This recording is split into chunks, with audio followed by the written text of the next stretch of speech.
Selamat pagi semuanya, terpujilah Sang Buddha, Namo Buddhaya. Meditasi yang diajarkan Sang Buddha adalah dengan tujuan untuk melenyapkan kotoran batin. Bertujuan untuk melenyapkan sebab mengapa seseorang menderita, yang tidak lain adalah kotoran batin. Seperti keserakahan, kebencian, dan ketidaktahuan mana yang baik, mana yang tidak baik. Pertanyaannya adalah, kapan kotoran batin itu muncul? Kalau kita perhatikan di dalam setiap aktivitas yang kita lakukan, ternyata batin bisa muncul kapan saja.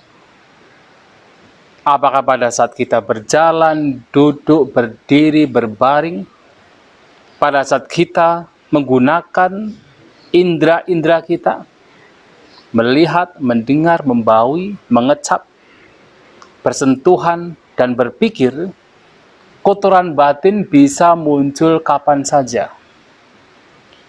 Karena kotoran batin bisa muncul kapan saja, maka meditasi yang diajarkan oleh Sang Buddha harus dipraktikkan dalam setiap aktivitas yang kita lakukan. Meditasi yang diajarkan Sang Buddha adalah meliputi semua aktivitas yang kita lakukan. Yang salah satunya adalah ketika kita berjalan. Nah, sekarang ada orang beranggapan bahwa meditasi itu hanya duduk saja.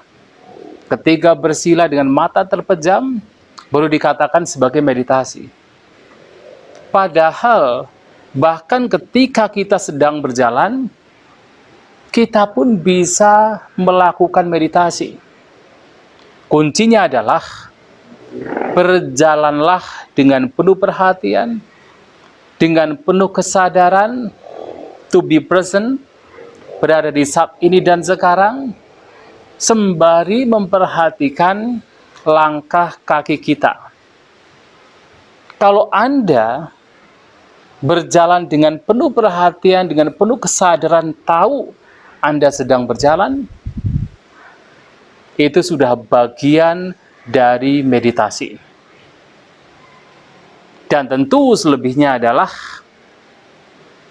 dengan kita tahu apa yang kita lakukan, yang dalam hal ini adalah berjalan, kita pun juga akan mengetahui, terutama ketika kotoran batin itu muncul dalam batin kita. Pada saat kita sadar dengan kita sedang berjalan, kita tahu apa yang sedang kita lakukan, maka begitu ada kotoran batin yang muncul, kita tahu. Ketika muncul dendam, muncul iri hati, muncul kebencian, ingat dengan orang yang tidak kita sukai, muncul ketidaksukaan. Karena kita sadar pada saat kita sedang berjalan, maka kita tahu kemunculan kotoran batin yang sedang muncul. Dan tentu kalau kita tahu, apa yang mesti kita lakukan? Lenyapkan. Lenyapkan kotoran batin tersebut, bahkan pada saat kita berjalan. Ketika Sang Buddha berbicara tentang definisi jaggara, wakefulness, salah satu kualitas yang mesti dikembangkan dalam kita mengembangkan batin, kita senantiasa sadar, senantiasa dalam kondisi jaggara, sadar. Sang Buddha mengatakan, orang yang memunculkan kesadaran, wakefulness, adalah orang yang senantiasa berupaya membersihkan batin, baik pada saat berjalan maupun pada saat duduk. Artinya, dalam berjalan pun kalau kita sadar penuh perhatian, itu adalah bagian dari meditasi, bagian dari olah batin, bagian dari citta bawana. Dan Bapak, Ibu, Saudara-saudari sekalian, kalau kita melakukan dalam berjalan senantiasa sadar dan berjalan digunakan untuk mengolah batin, maka ada 5 hal, 5 manfaat yang bisa kita peroleh dari kita bermeditasi jalan. Yang pertama adalah adhana kama. Arti adhana kama adalah seseorang bertahan ketika melakukan perjalanan yang jauh. Jadi kalau Bapak Ibu, saudara-saudari sekalian suka melakukan perjalanan yang jauh, meditasi jalan sangat membantu untuk bisa bertahan ketika melakukan perjalanan jauh. Pada zaman Sang Buddha, terutama Sang Buddha dan para siswa beliau, tentu perjalanan yang jauh ini merupakan hal yang sering mereka lakukan. Karena Sang Buddha dan para siswa beliau mempunyai satu tradisi. Dalam 1 tahun, Sang Buddha sendiri hanya berdiam di satu tempat, yaitu ketika musim hujan, 3 atau 4 bulan. Dan selebihnya beliau mengembara dari satu tempat ke tempat lain, dari satu negara ke negara lain. Sehingga Sang Buddha dan para siswa beliau harus memiliki fisik yang kuat. Yang salah satunya adalah dengan suka bermeditasi jalan. Itulah kenapa dalam khotbah-khotbah Sang Buddha banyak sekali cerita bagaimana Sang Buddha, para siswa beliau yang sering melakukan meditasi jalan. Dan bahkan Bhante Ananda sendiri pernah mengatakan dalam kitab ulasan bahwasanya sampai beliau tahu ketika misalnya besok Sang Buddha akan melakukan perjalanan dalam jarak tertentu, maka hari ini Sang Buddha akan melakukan meditasi jalan. Dan berapa lama Sang Buddha melakukan meditasi jalan, Bhante Ananda tahu berapa jarak yang nanti Sang Buddha akan menempuh dalam perjalanan yang jauh tersebut di keesokan harinya. Nah, manfaat yang pertama adalah adhana kama. Yang kedua adalah padhana kama. Orang yang suka bermeditasi jalan akan mempunyai ketahanan di dalam meditasi itu sendiri. Padhana.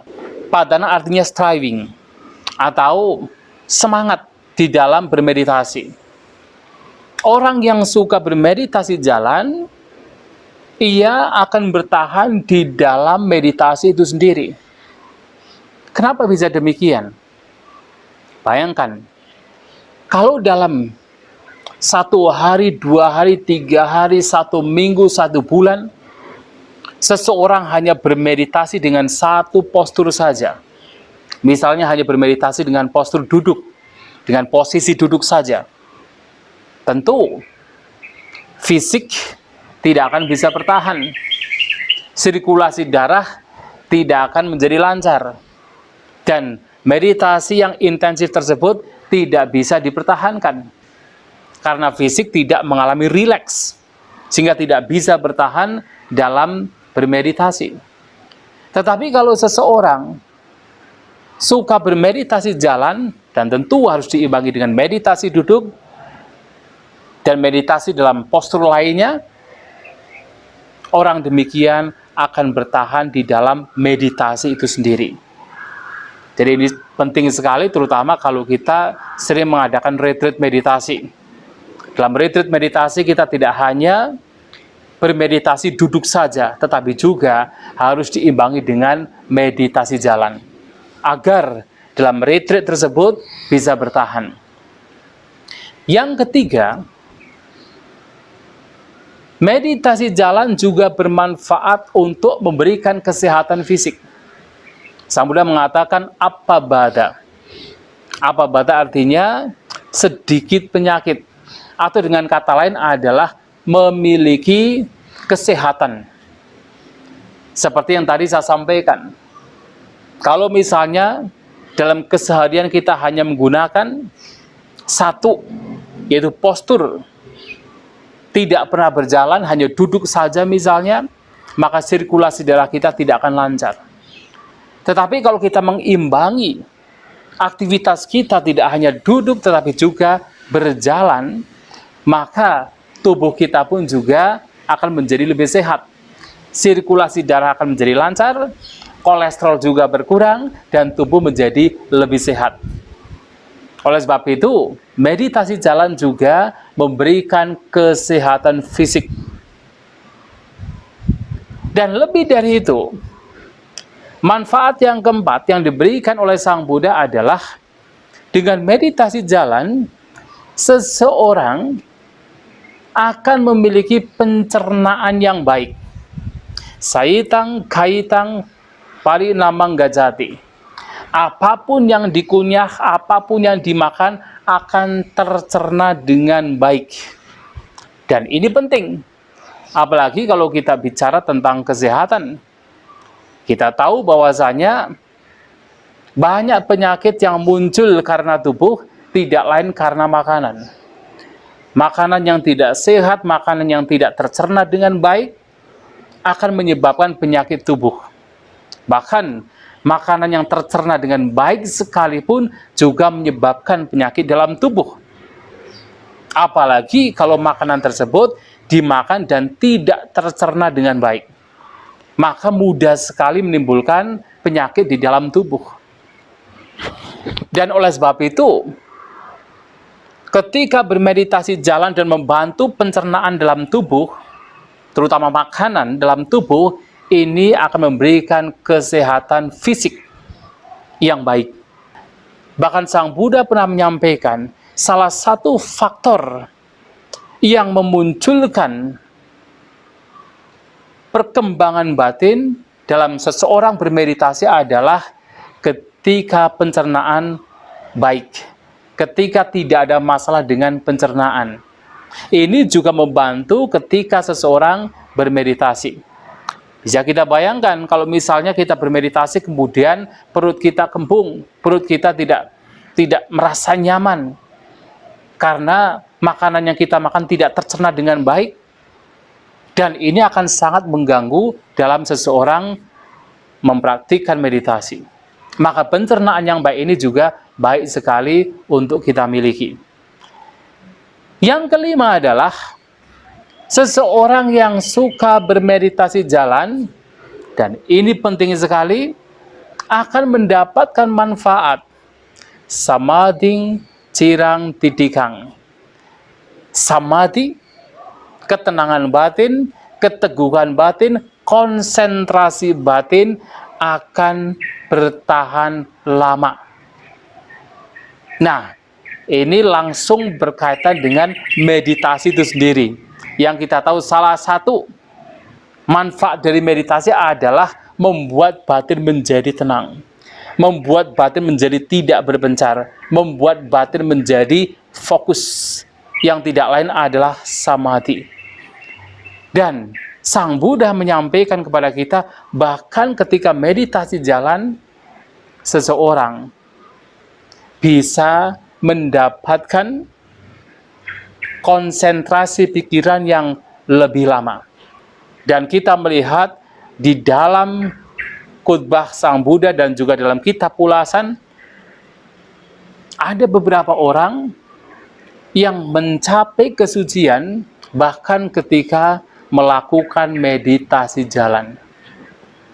Oleh sebab itu tidak heran ketika Sang Buddha mengatakan meditasi jalan bermanfaat bagi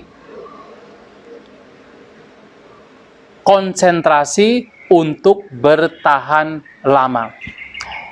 Itulah Bapak Ibu Saudara-saudari sekalian, betapa banyak manfaat yang kita peroleh ketika kita suka bermeditasi jalan. Dan sekarang, dalam kehidupan kita sehari-hari, sudah berapa banyak kita berjalan? Dalam satu hari, berapa lama kita berjalan? Dan kalau setiap kita berjalan, kita senantiasa sadar, kita senantiasa penuh perhatian, memperhatikan setiap langkah kaki kita. Bukankah kita sesungguhnya tengah mempraktikkan meditasi yang selama ini terkadang kita berpikir dengan kesibukan yang kita hadapi, dengan kesibukan yang kita lakukan dalam kehidupan sehari-hari, seakan-akan kita tidak bisa bermeditasi. Padahal dalam kita berjalan, kalau kita sadar, itu juga bagian dari meditasi. Oleh sebab itu, alih-alih kita membiarkan batin kita mengembara pada saat kita berjalan, sekarang mari kita bersama-sama untuk senantiasa sadar, penuh perhatian pada saat kita berjalan. Dengan demikian, kita akan tahu kotoran batin muncul, dan kita mempunyai kesempatan untuk melenyapkan kotoran batin yang muncul pada saat kita berjalan. Dan manfaat akan dapat kita peroleh. Demikian Bapak Ibu Saudara-saudari sekalian, berkaitan dengan meditasi jalan, semoga bisa memberikan pengetahuan bagi kita semua. Semoga kita semua maju dalam pengembangan batin. Sabi sata bawantu sugitata. Semoga semua makhluk berbahagia.